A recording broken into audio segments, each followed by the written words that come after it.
It's those Korus boys! Yo, we're Korus. And we're an independent R&B group from East London.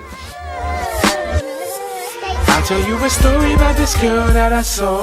She was looking fine, oh my good ignore. I swear that her skin was glowing like the sun. Tried to draw her down, but she wasn't having none. Well, Korus really started at school. We all went to the same secondary school. We was in different classes, but in the same year group. And one of the things that at the school that we attended was that at the end of the year, we did a celebration, looked at your achievements, and they put on a performance. And we thought it'd be a good idea to get some of the guys from our year to put on a one-off performance. And it went really well, so that was basically the birth of Korus. I wanna know your name. I really wish I knew your name. I really wish I knew your name. Wish I knew your name. Hey. Coming up, we had different inspirations. That was an interesting part of Korus, was that being three individuals, we all had different influences. But let me hold something. Don't confuse me with it that know nothing. When you see me in the beam of a Korus, so starting it. When I was at home, it was like I just had my little stereo, but all I had I was really into R&B back then. Yeah, Like heavy. My dad was a DJ as well, so we got a bit of reggae revival and that. So that was involved. Strong verse, much more than the Korus, boy. Really, if I would say one kind of music I was into heavily, it was probably rap. yeah. I wasn't really into R&B that much. Yeah. Although I liked a couple tunes here and there. Moved over to the bar, feeling like a star. In school days, it was more like Jodeci, H, Yeah. Blackstreet. and Blackstreet and stuff like Mary that. J. Definitely. Me at home, I remember obviously growing up in a musical family, I listened to different people like Stevie Wonder. We had Stevie Wonder stuff, Bob Marley stuff, and we was. I think a part of our influences as well was just a lot like a mixture of urban artists. Because even I remember everyone was into jungle then days. Exactly. Yeah. And So I used to like jungle and garage. So we came through that whole. We kind of came through that whole the different genres of music and different artists kind of together and individually as well. Yeah. And that's something that we brought together. So a lot of our influences would be, you know, from jungle, you know, going through rap, R&B, you know, garage. to garage. Yeah. Do you know what I mean? So But I think the R&B element, I think as when we kind of left school and then we done the performance, the R&B element took a bit more of a heavier influence in our lives, because that's what we realised we kind of wanted to do. From that point onwards, our influences were people like Jodeci, Blackstreet, 112, and all those people, because obviously at that stage we was trying to kind of copy what they were doing in some ways. Definitely. They wanna let you, I really wanna let you know. Oh, girl, I can't take it. No, no.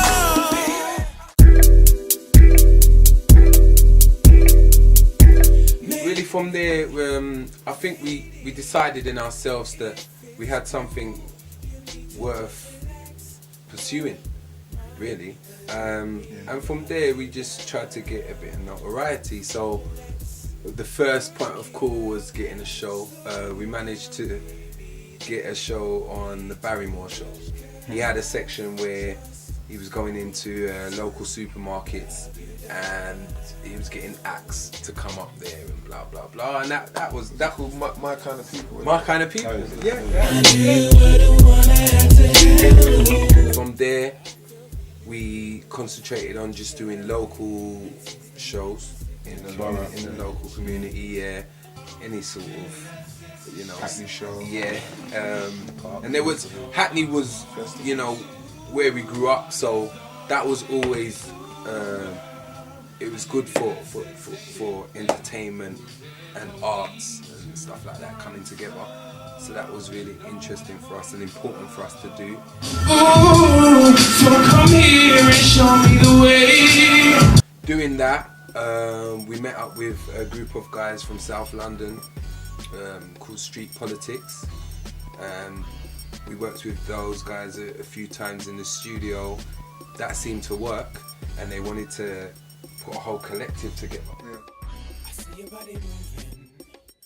They forwarded one of our songs to the guys at the Mobos, and we managed to get us not in the competition. Went up to, where was it? Birmingham? Birmingham. Yeah, Birmingham Marina it was. Yeah. Went there, wide-eyed young guys, fresh. Yeah, you know. Yeah, it was an experience. Bro. And managed to win. The way you shaking it, would you dance for me, mommy? The way you're making it, you're the soul at a party, and everybody's looking like, ooh, what a body, making me want more. And off the back of that, we did a blues and soul tour. Yeah. Which was excellent. That was a good experience. I mean, you had groups like Big Brothers, you had artists like Shola Amar, Lamar, Tubby T, Third Edge. Tubby T, Third Edge. Yeah, back then. Yeah. You know what I mean? Yeah. Not Kano and them as well, innit? Lisa Mafia was on there, yeah. So there was a whole heap of names, and that was really good for us to just be on the road and just experience what it's like to be artists, innit? Yeah, and it was you know, it was extensive. It was loads of shows back to back to back, up and down the country. Yeah. Why are you waiting? It's time to get down. So baby, stop playing. You know what I'm saying? Let's do this now. We wasn't even really starstruck, I don't think. Maybe from Omar a little bit. Yeah. Oh yeah, I remember you. Yeah, man was a bit starstruck with Omar, but like when we supported Joe and 112, I remember thinking like it was just any show, like this is what we do. Yeah. When I first saw you with your friends and you were rolling in my engine, made me go ooh, ooh. Off the back of that, we decided to sort of go our separate ways from the street politics scenario. So wanted to concentrate more on just our sound and defining ourselves. So what we decided to do, we decided to go back in the local community, continue to do shows and stuff of that nature, just locally. No, there's no reason why.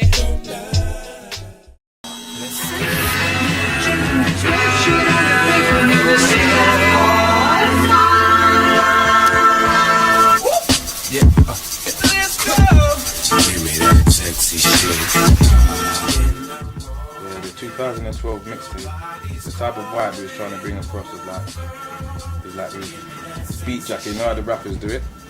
So like he decided to do it our way. He had a couple like Mob Deep tracks, RKOs. Yeah. Like it was kind of hard. Yeah, Snoop. I think it was most of the rap tunes that was at that time.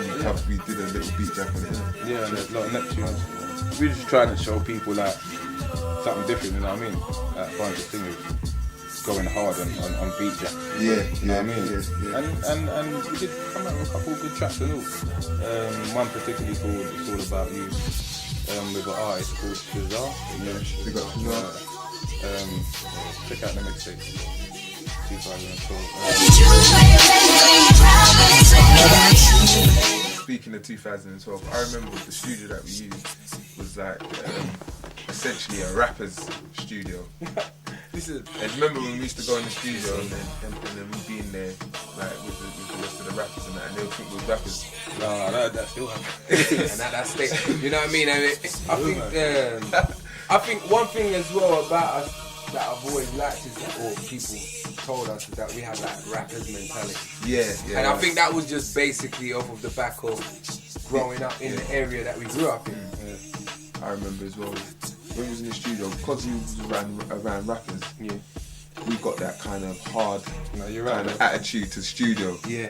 There was kind of no messing about. Yeah, like when you because rappers are like when they go in there, everyone goes in there with their bars, lay your bars, and you're out. You know what I mean? So when we was in there, rappers, we got that kind of attitude as well. Yeah, that's why 2012 has got that very rugged sound because it's very much like we weren't messing about. It was one day, two songs, 2 songs, 4 hours. In 4 hours? Yeah.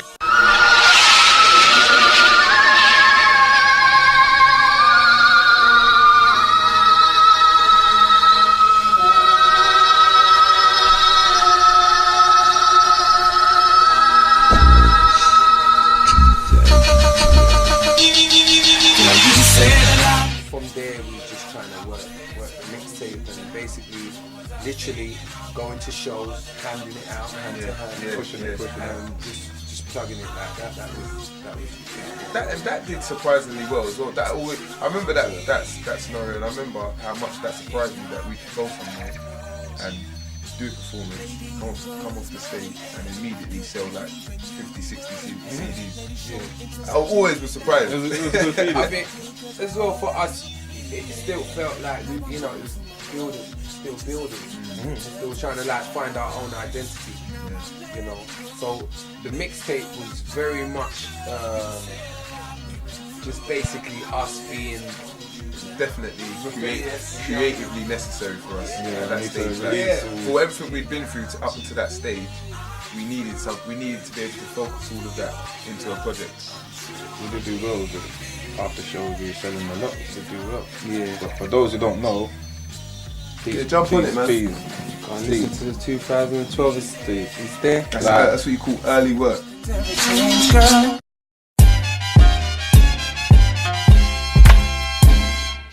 As we're promoting the mixtape, doing shows, I remember going to Epicurean Lounge. We was kind of like residents there, in a sense. We was going there a lot, and at the same time promoting our CD, meeting producers. I think doing the shows as well, just doing the other shows and working with different promoters and stuff like that. I think that encouraged us to kind of push and do our own shows. Yeah. We decided to start putting on our own shows and back our own shows.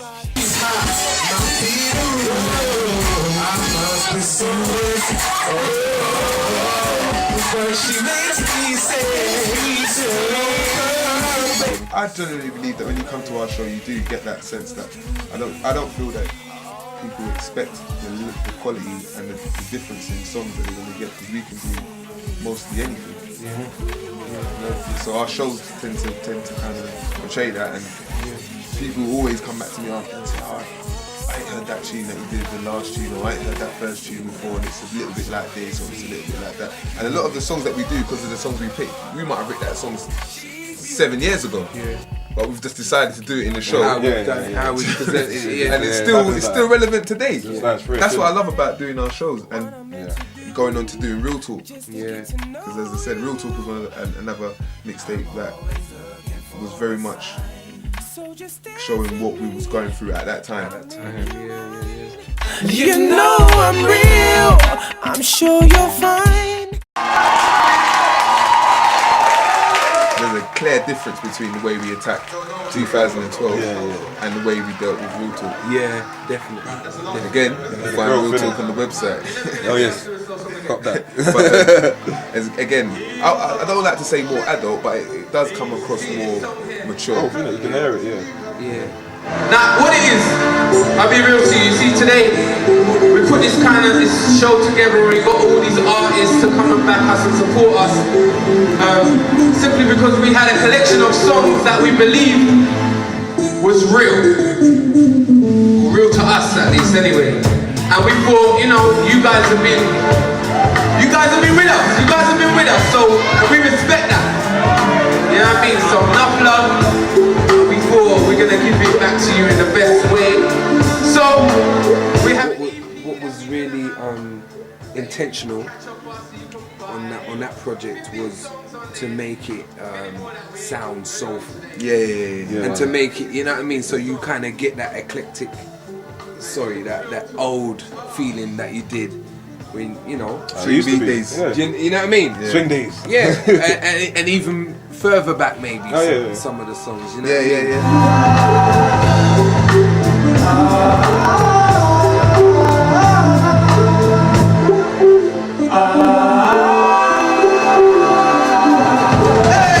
let's talk about us, real talk, baby, let it go.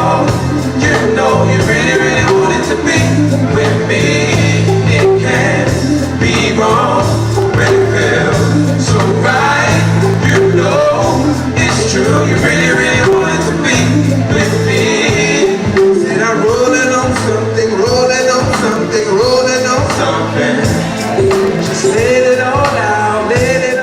intentional thing I feel was to work with more producers. Yeah. On that. Shout out to IO. Shout out to big up Io. Shout out to Scribbler from Terra Firma. Yeah. Big up to Scribbler. Yeah. Big up to people like Funky DL. Funky DL. Funky DL. Do you know what I mean? Big up to Mac One again. Mac One. As always. Shout out to Mello as well. Mello. Yeah, shout out to Mello. Mels. Yeah. You know what I Get mean? down. So, going back to what I was saying is that it was really intentional to make it almost like a collection of our journey. Yeah. And thus far. The project so far, isn't it? Yeah, and to make it kind of sound a bit more grown up, because we do feel a bit more grown up. And yeah, so I hope everyone out there gets to feel, you know, how we felt about it, which was that we was just trying to bring good music back. You know, not to say that it went anywhere. It was our little gift to the music and to people, innit? Like when you make a mixtape like that and you pour so much of yourself into it, obviously you hope that everybody's gonna like it or whatever. Yeah. Bottom line is that's what we do. Yeah. Easy to I always come right back to you, that's for sure, my lady. I made up my mind. Let's not wasting time. We're meant to be, girl. Let's go, my lady. Let's talk about it. Real talk, It's so crazy. Moving forward, we just done a video for Bugging. I'm trying to be easy, but it's so hard for me. You've got me bugging. You got me. Before that, we did a video for I Really Wish for the Real Talk. You can also catch that on the website. And on YouTube. I really wish I knew your name, baby. There's also, I just want to say, like I said, people keep saying I look kind of bossy on the I Really Wish. That's shyness, brother. Shyness.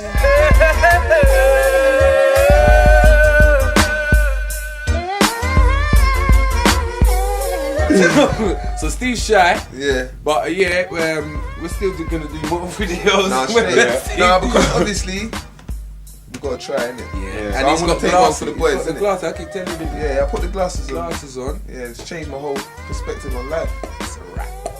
You know what I mean? If you don't want to see Steven in different glasses, obviously, Bang. Looking all bossy. you know what I mean? Get the word out. Clark Kent is back. We'll have Clark Kent. You know what I mean? in the thing. So seriously Yeah, though, there's more shows. Yeah, definitely. More We're doing promotion. doing another mixtape as well. Yes, we're currently trying to fit itself nicely in a You know, nice the puzzle. position. Basically, we're just trying to make good music, but just know we're trying to push that envelope. Oh in yeah. the writing department. We're constantly trying to push that envelope, because first and foremost, we are singer-songwriters. Get that out there. If we ain't talking real talk, then we ain't talking. So yeah, look out for any up and coming stuff. Look out for the name Korus.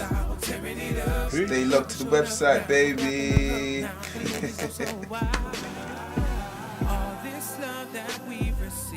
Has helped Korus to believe. Ain't nobody putting down these harmonies. These ain't nobody doing like us, no. No. They don't really do it